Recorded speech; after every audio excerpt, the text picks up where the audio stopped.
We underestimated humanity. Now our world lies in ruins. The silver command ship hovered silently above the blue planet, its massive hull reflecting the distant sun's light. Inside the main observation deck, Commander Do-hyun stared at the holographic display showing Earth's continents, oceans, and the primitive satellites orbiting it. "Another backwater world," he said with a dismissive wave. "Look at their technology, they've barely left their own atmosphere." Around him, the bridge crew of the Tail exploration vessel worked quietly at their stations, analyzing data streams from the planet below.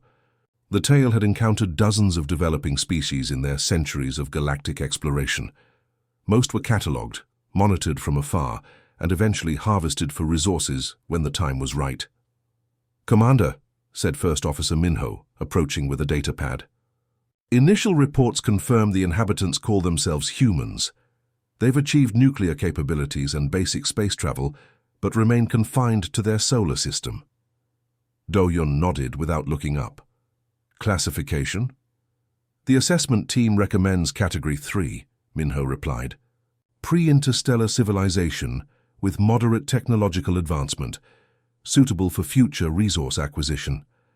At a nearby console, Science Officer Ji-woo frowned as she reviewed the biological and social data flowing across her screen. Something about these readings didn't align with previous Category 3 species they'd encountered. "Commander," she called out, her voice carrying across the command deck, "I'd like to request additional observation time before classification." Do-hyun turned, his tall frame towering over most of the crew. The commander's skin held the distinctive blue-gray tone of high-ranking Tail, with ridge patterns marking his status. "Explain," he said simply. Ji-woo pulled up comparison charts on the main display. "These humans show unusual adaptability patterns. Their nervous systems process information differently than other species at this development stage. And their social structures. They're remarkably fluid. They form connections across genetic lines in ways we haven't seen before." "Your point?" Do-hyun asked, impatience edging his voice. "They might be more resilient than we expect," Ji-woo said, standing taller despite the commander's dismissive tone. "I believe we should conduct more thorough studies before determining how to approach them." From across the bridge, Security Chief Junho laughed. "They fight among themselves constantly. Their nations compete for resources they could easily share. Half their planet doesn't even believe in space travel. What threat could they possibly pose?" The other officers joined in his amusement, but Ji-woo persisted. "It's not about whether they're a threat now. It's about understanding their potential. Their historical records show remarkable leaps in technology in very short periods. When pressed, they seem to accelerate their development." Do-hyun sighed and returned to the main console. "We have 17 other systems to survey in this sector, Science Officer. The High Council expects results, not endless observation of primitives." "But sir—" "Enough," Do-hyun cut her off. "Minho, prepare the standard monitoring array. We'll place observation satellites at the edge of their system. If they show significant advancement in the next 100 cycles, we can reassess." Ji-woo knew arguing further would be pointless. She returned to her station, downloading as much data as she could about these humans, while the ship prepared to move on. Later that night, in her private quarters, Ji-woo reviewed footage from Earth's broadcasts. The humans' entertainment programs were particularly fascinating, stories they created about fictional encounters with aliens.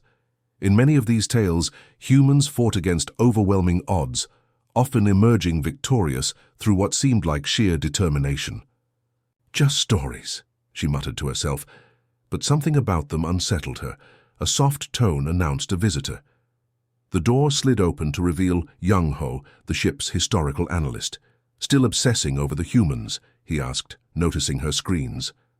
"There's something about them," Ji-woo replied. "Look at this." She showed him footage of human spacewalks, early lunar missions, and their crewed Mars rovers.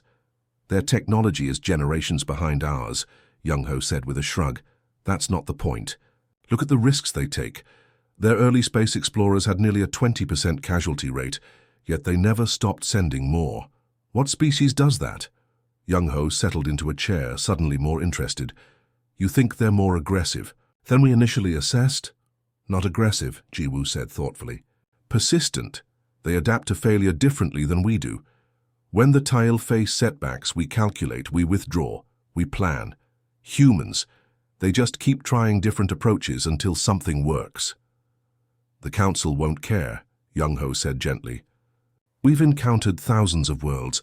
The protocol is clear. Jiwoo nodded slowly.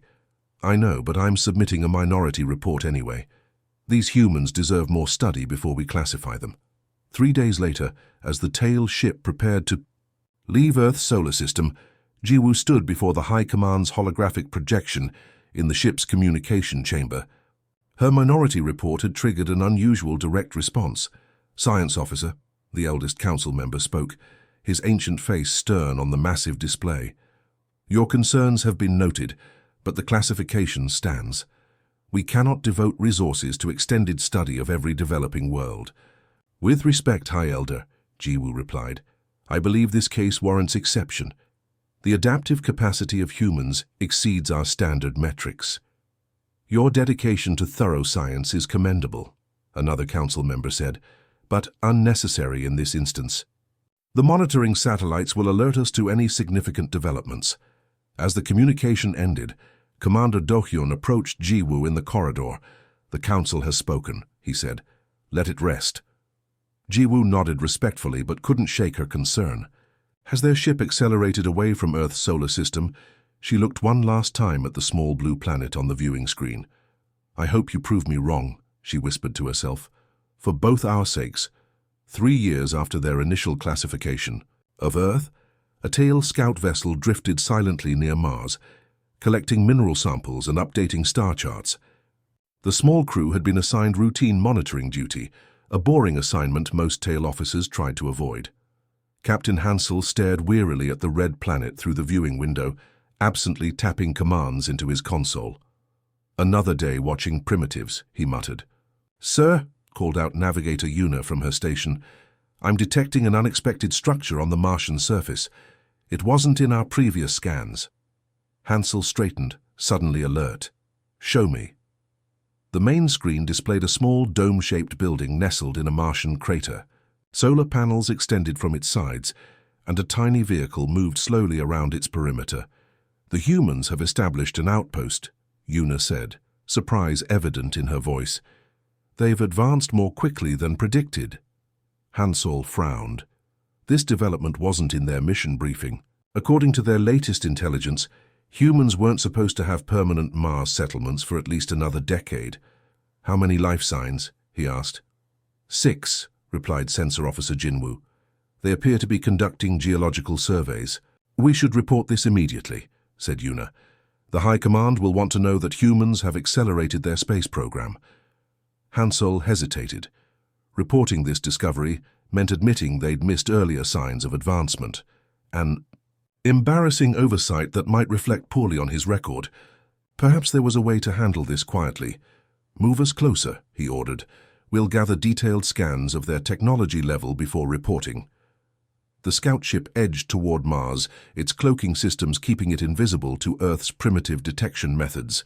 But as they approached the human outpost, a solar flare erupted from the sun, sending a wave of radiation toward the Martian surface. Captain, Jinwoo shouted, the radiation surge is affecting our cloaking field. Stabilize, Hansel commanded, but it was too late. For just 30 seconds, their ship became visible to human instruments. The crew watched in horror as alerts flashed across their console. The humans have detected us, Yuna said grimly. They're transmitting signals toward Earth. Hansel felt cold dread wash over him. A direct violation of non-interference protocols could end his career. In panic, he made a decision that would change everything. Target their communication array, he ordered. We need to eliminate all evidence they saw us. Sir, Jinwoo protested, that would require... That's an order. The tail weapon system hummed to life, designed for precision strikes against much more advanced targets. When it fired at the fragile human outpost, the energy beam didn't just destroy the communications array, it vaporized the entire facility in a blinding flash. 6 human lives. Gone in an instant. Back at Tail Central Command, Commander Do-hyun slammed his fist onto the table, rattling the holographic projectors. You did what? He roared at Captain Hansel's shimmering image. "It was an accident, sir," Hansel replied, his voice small. "We only meant to disable their communications." Do-hyun paced the command chamber, other officers watching silently. "Do you understand what you've done? Non-interference is our most sacred protocol when dealing with developing worlds." "The humans don't know it was us," Hansel offered weakly. "They'll assume it was a meteor strike or they detected your ship," Do-hyun cut him off. "Their primitive news networks are already filled with reports of aliens destroying their Mars base." Science Officer Ji-woo stepped forward from her console. "Commander, perhaps we should approach them diplomatically. Explain that it was an accident." "Absolutely not," interrupted War Minister Sun-woo, joining the conversation. "Direct contact would only escalate the situation. These humans are emotional and unpredictable," Ji-woo persisted. "If we ignore this, they'll draw their own conclusions. They'll prepare for a threat that..." Before she could finish, a communication officer called out, "Commander, we're receiving a transmission from Earth." The room fell silent as a human face appeared on the main screen. An older woman with stern features spoke in clear, measured tones. "To the unidentified vessel that destroyed our Mars research station," she said. "I'm Director Park of the United Earth Space Agency. We know you're out there. We tracked your energy signature. We demand communication, explanation and reparations for our lost crew. We are prepared to establish peaceful relations, but we will not be ignored." The message ended, leaving the Tail Command Center in stunned silence. War Minister Sun-woo recovered. "First, they're bluffing. Their detection capabilities couldn't possibly track our ships. And yet, Ji-woo said quietly, they did." Commander Do-hyun rubbed his temple ridges thoughtfully. "They seek reparations. The audacity of these primitives." "Sir," Ji-woo urged, "this is an opportunity. They're reaching out diplomatically despite losing their people. We should..." "No," Sun-woo interrupted. "Showing weakness to lesser species invites chaos.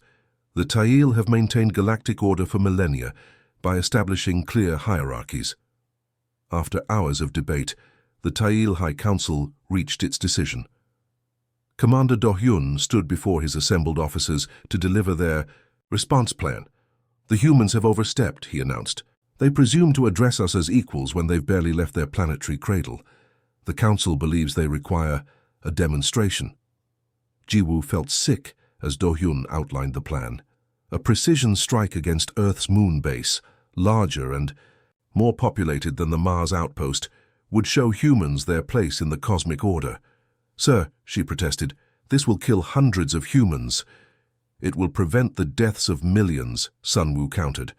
"Her brief shock now will deter them from foolish resistance later, when we eventually harvest their world." 3 days later, Ji-woo watched from the observation deck as a teal cruiser positioned itself near Earth's moon. The weapon charged, glowing, with terrible energy, before releasing a beam that cut through the lunar surface like paper. The human base, with its 342 inhabitants, vanished in seconds. What happened next surprised everyone. Instead of cowering, humans across their planet united in unprecedented ways. Nations that had been enemies for centuries shared technology and resources. Military budgets tripled overnight. Every telescope on Earth turned skyward. In the privacy of her quarters, Ji-woo reviewed human communications intercepted after the attack. One message from a young human engineer to his family chilled her. "They think they're showing us how weak we are. All they've done is show us what we're fighting against, and now we know exactly what to build." She tried once more to warn the Council, sending a formal report predicting that humans would respond with unexpected innovation. The response came swiftly. She was reassigned to remote duty, her access to Earth monitoring data revoked. As Ji-woo packed her few belongings, Young-ho visited her quarters. "You were right about them," he admitted quietly. "But the Council won't listen." "What will happen now?" she asked. Young-ho's expression was grim. "War Minister Sun-woo says we'll give the humans time to accept reality. He believes they'll recognize their limitations and submit to the natural order." Ji-woo looked out her viewport at the stars beyond. "And if they don't, then they'll be remembered as another stubborn species that couldn't accept its place in the universe." But as her ship pulled away from Tail Command, Ji-woo couldn't shake. The feeling that they had made a terrible mistake one they might not live to regret. 2 years passed with no sign of human retaliation.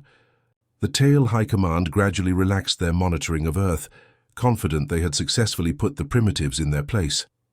Occasional scans showed humans rebuilding their lunar base with better shielding, a futile gesture, but one the Tail found almost endearing, like watching a child stack blocks only to have them knocked down again. At her remote posting on a cold monitoring station at the edge of Tail space, Jiwoo had been all but forgotten. Her warnings about human adaptability were buried in classified files. Her career effectively ended. She spent her days analyzing data from uninhabited worlds, far from any meaningful research, until the message arrived. Science Officer Jiwoo. The automated communication began. Report immediately to Central Command. Priority Alpha. 20 hours later, she stood before Commander Do-hyun and the War Council, noticing immediately how the atmosphere had changed. The usual arrogance was gone, replaced by something she hadn't seen in Tail leadership before: unease. "You've been monitoring humans longer than anyone," Do-hyun said without preamble. "We need your assessment." Jiwoo blinked in surprise. "Sir, War." Minister Sunwoo gestured impatiently toward the main holographic display. 50 human vessels have entered the outer reaches of our home system. They appeared suddenly, without using any known jump points. The display showed simple-looking ships, boxy, utilitarian designs that reminded Jiwoo of early Tail freighters. Nothing that should concern the mightiest empire in this sector of the galaxy.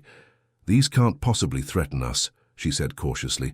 "Our defensive capabilities are thousands of years beyond." "That's what we thought," interrupted Admiral Yok, his face drawn with worry. "Watch." The display shifted to show a Tail patrol ship approaching one of the human vessels.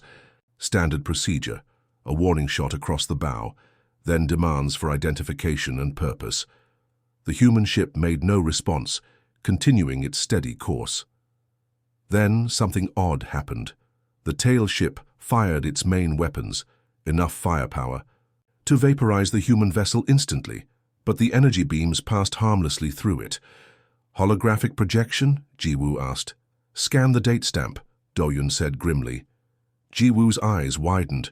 "This recording was from 8 days ago. Where is that patrol ship now?" she asked quietly.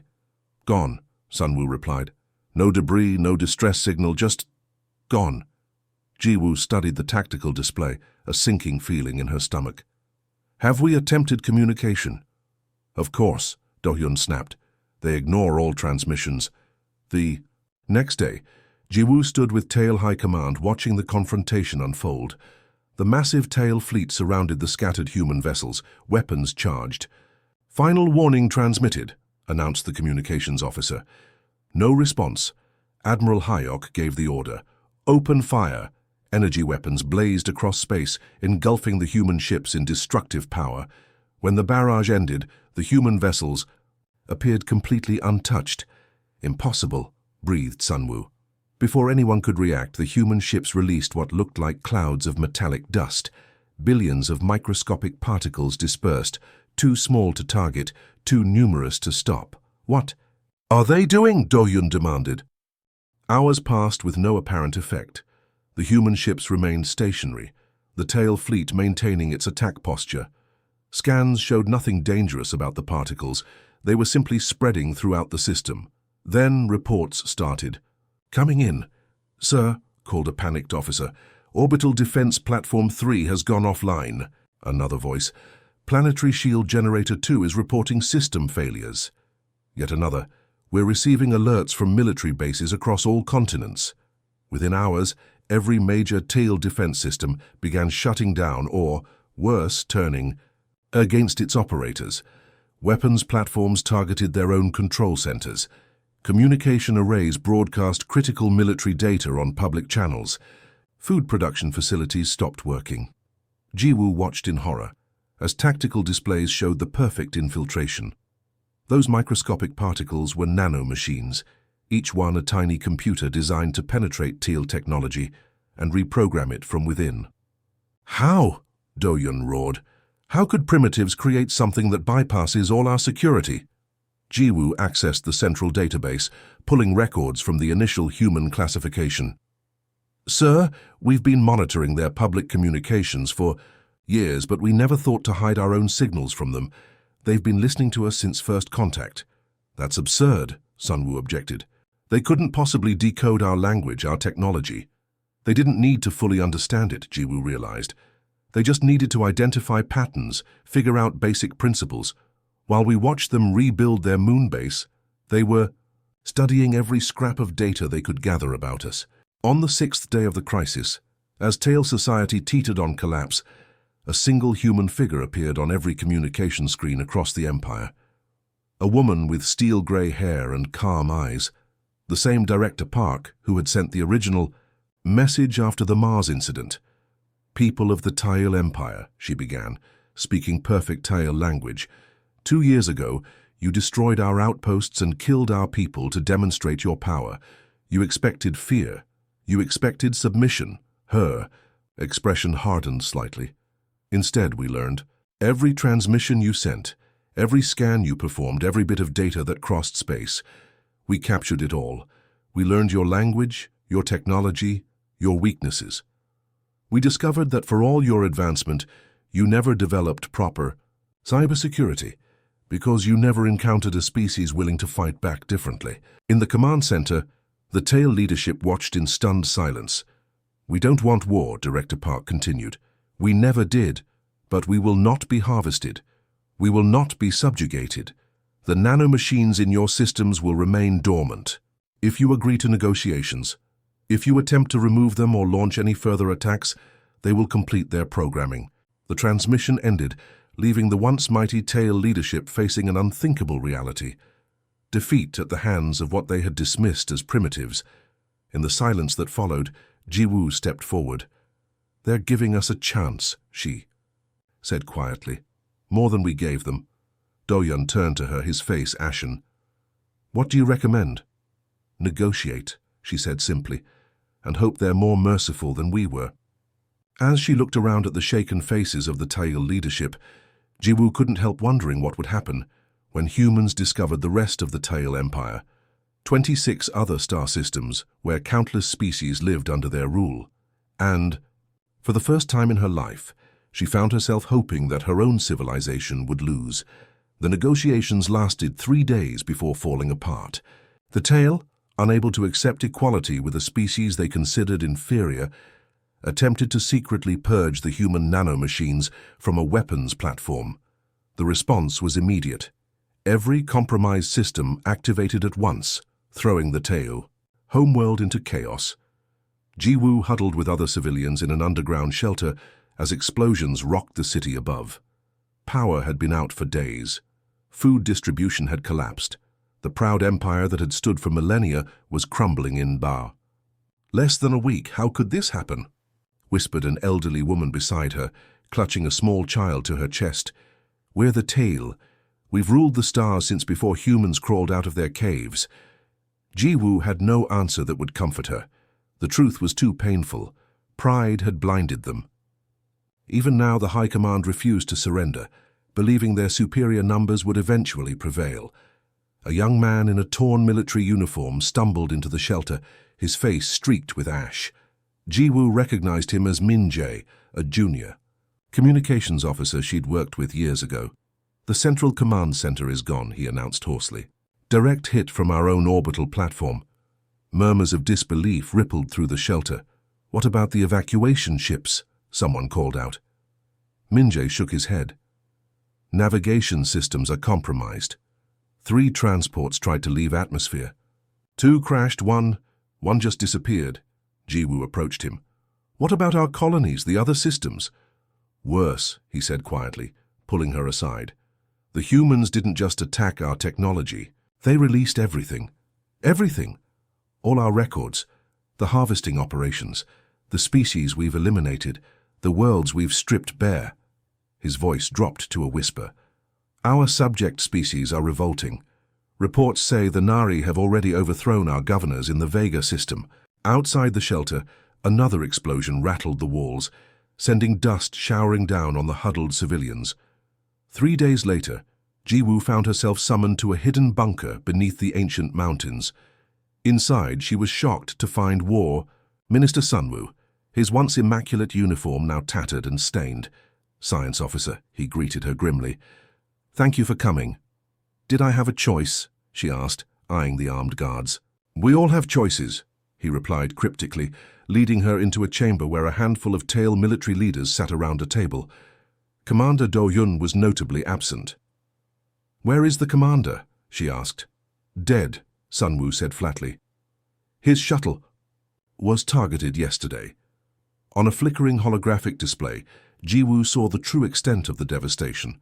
Not just their homeworld, but across their entire empire, tail control was disintegrating. Subject species had risen up, armed with tail weapons seized from abandoned outposts or surrendered by sympathetic tail officers. And something else was happening, something worse. "The humans released a biological agent," explained Medical Officer Hyrin, her voice clinical despite the horror of her words. "It targets specific sequences in tail DNA. Already 20% of our population shows symptoms." "A plague?" Jiwoo asked, horrified. "They wouldn't. That's genocide." "Not quite," Hyrin corrected. "It's not lethal. It attacks our reproductive systems. The next generation of tail, there won't be one." Sunwoo slammed his fist on the table. "We should never have hesitated. Our only mistake was not eliminating the human infestation when we first discovered them." "That's your takeaway from all this?" Jiwoo asked incredulously. "That we weren't brutal enough?" "We're launching our final counter-offensive," Sunwoo announced, ignoring her.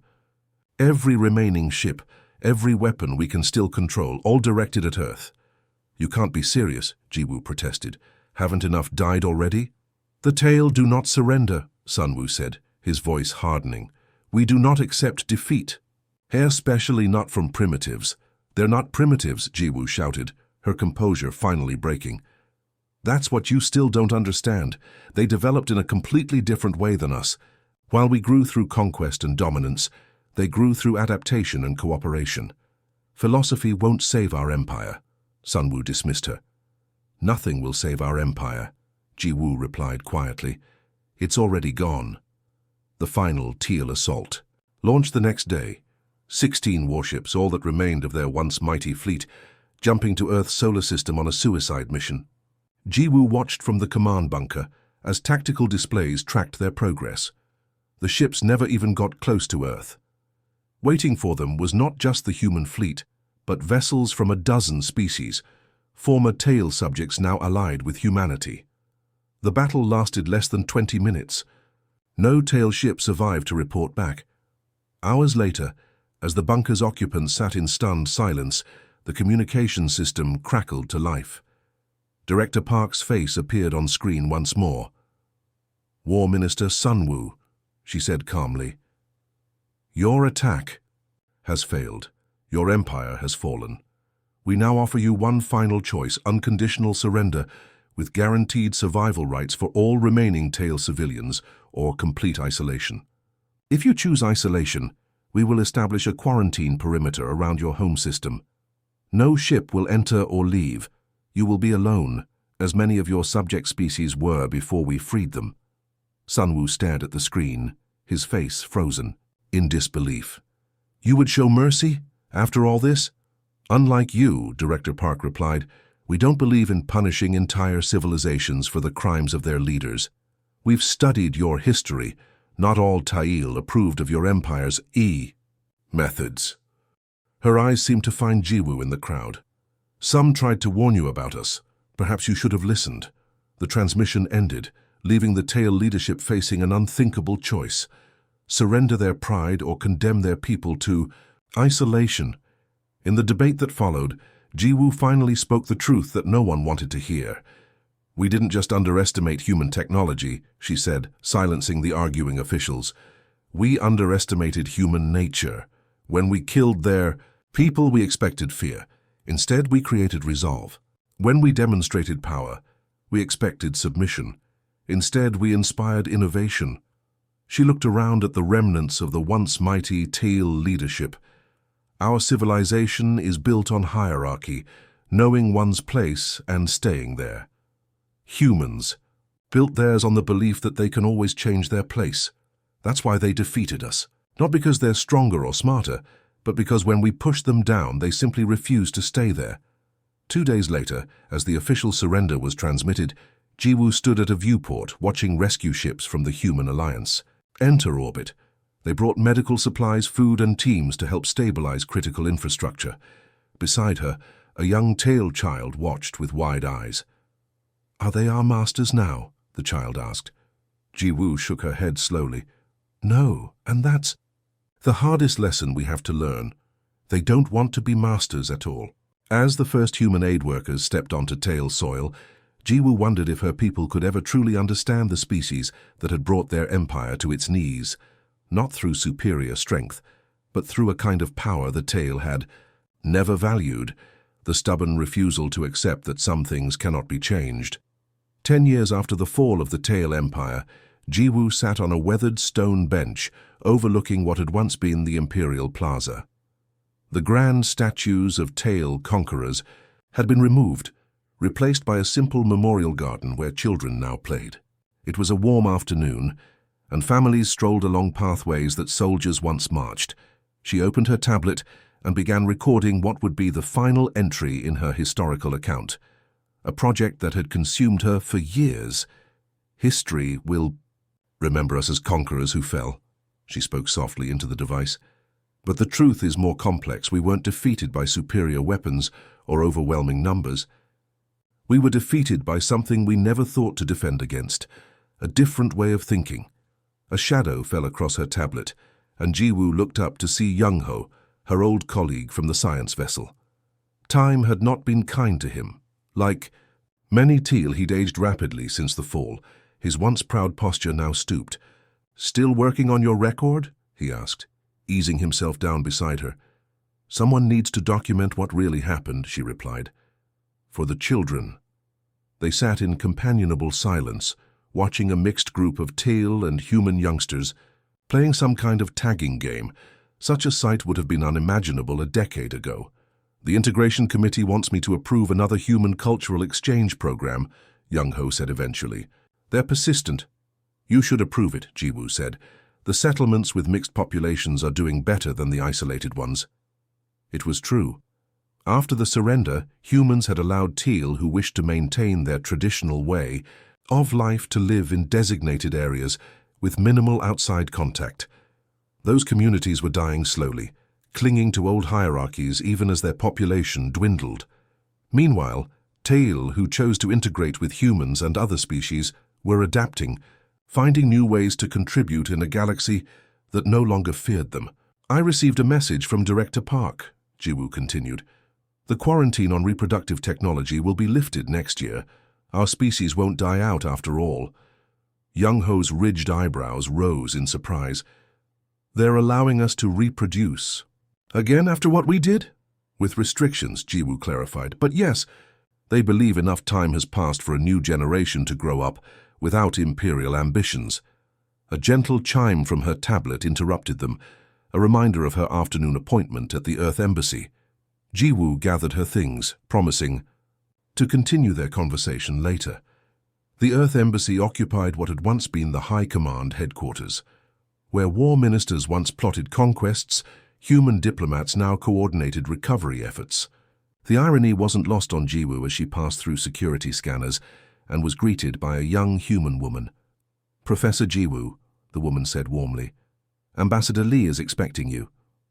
Ambassador Lee's office was a study in contrasts. Traditional Tail art hung alongside human paintings.